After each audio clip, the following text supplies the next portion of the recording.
নমস্কার বন্ধুরা, তোমরা আছো তোমাদের YouTube channel study knowledge academy. একটা important update, most of you asking about the result of KP কনস্টেবলের রেজাল্ট কবে আসবে। ডাব্লিউপির এই বিগ আপডেটটা তোমাদের সাথে শেয়ার করলাম। ডাব্লিউপি আর যে কেপি, ঠিক আছে, তার রেজাল্ট, সেই রেজাল্ট নিয়ে তোমরা অনেকে জিজ্ঞেস করছিলো যে রেজাল্ট কবে আসবে।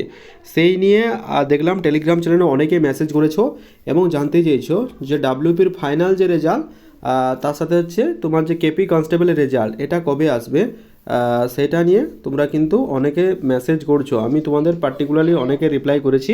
ইভেন কি প্রীতম, সুজন এরকম দেখলাম মেলও করেছে কতজন যে দাদা এটার কি কোনো আপডেট আছে।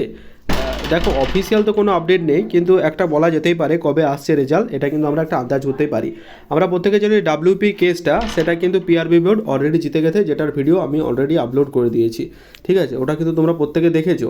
কি হাইট নিয়ে যে ডিসক্রিপেন্সি তৈরি হয়েছিল, সেই ডিসক্রিপেন্সি কিন্তু সেই তরফ থেকে বোর্ড কিন্তু ইতিমধ্যে জিতে যায়। বোর্ডের তরফ থেকে কিন্তু সেটা অলরেডি সেই ব্যাপারটা জিতে যায়। ঠিক আছে, এটা কিন্তু আমরা প্রত্যেকে জানি।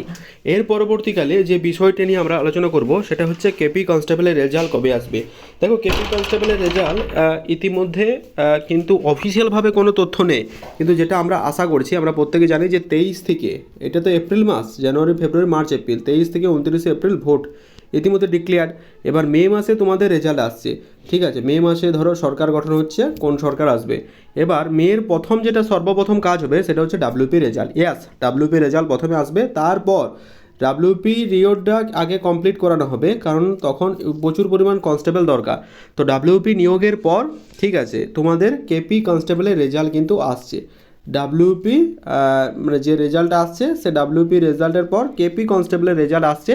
এবং রেজাল্ট আসার বেশি দিন তোমরা সময় পাবে না, হার্ডলি আমি তাও জানাচ্ছি যে 1 থেকে মানে 1 মাস, মানে মোটামুটি ওই 30 থেকে দেখবে 35-এর মধ্যে তোমাদের কি পিএমটি পিইটি কিন্তু কন্ডাক্ট করে দেবে ওরা।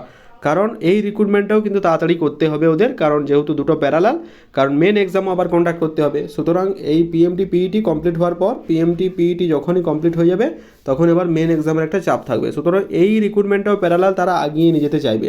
এবার অনেক হচ্ছিল আবগারির কি নতুন ভ্যাকেন্সি আসবে, এক্সাইজ কনস্টেবলের কি কোনো এক্সাইজ কনস্টেবলের ভ্যাকেন্সি আসছে কি। তো দেখো, এই মুহূর্তে সেটা এখনও আমার এখানে খবর কিন্তু নেই যে আসছে কি না। ঠিক আছে, তো আপাতত যেটা শুনেছি যে এসআইয়ের ভ্যাকেন্সি আসবে কি না। এসআইয়ের ভ্যাকেন্সিগুলো মানে কনস্টেবল থেকে ইতিমধ্যে ওদের প্রমোশন দিয়ে দেওয়া হচ্ছে, এসআই বা ডিপার্টমেন্টাল এক্সাম হচ্ছে, সে ডিপার্টমেন্টাল এক্সাম ধরেই তো ওরা কিন্তু উপরে উঠছে। তো এসআইয়ের ভ্যাকেন্সি মানে তুলনামূলক যে কম হবে সেটা বলতেই পারি, কিন্তু কনস্টেবলের ভ্যাকেন্সি আবগারি দপ্তরে আসবে কিনা সেই আমার এখানে এই মুহূর্তে কোনো খবর নেই। বাট কেপি কনস্টেবল রেজাল্ট মে মাসের লাস্ট উইক বা জুন মাস নাগাদ আসতে চলেছে, তার আগে ডাব্লিউপির জয়েনিং হবে, তারপর কিন্তু কেপি রেজাল্ট দেখতে পারবে। ঠিক আছে, এটা কিন্তু 100% তোমরা কিন্তু মিলিয়ে নিও। এটা যতটা আপডেট আমি পেয়েছি বা যত তথ্য উঠে আসছে সেই ভিত্তিতে আমি বললাম। বাকি তথ্য update time to time provide করাবো। টেলিগ্রাম চ্যানেলে তোমরা জয়েন থেকো। Wish you all the best, প্রত্যেকে ভালো থেকো।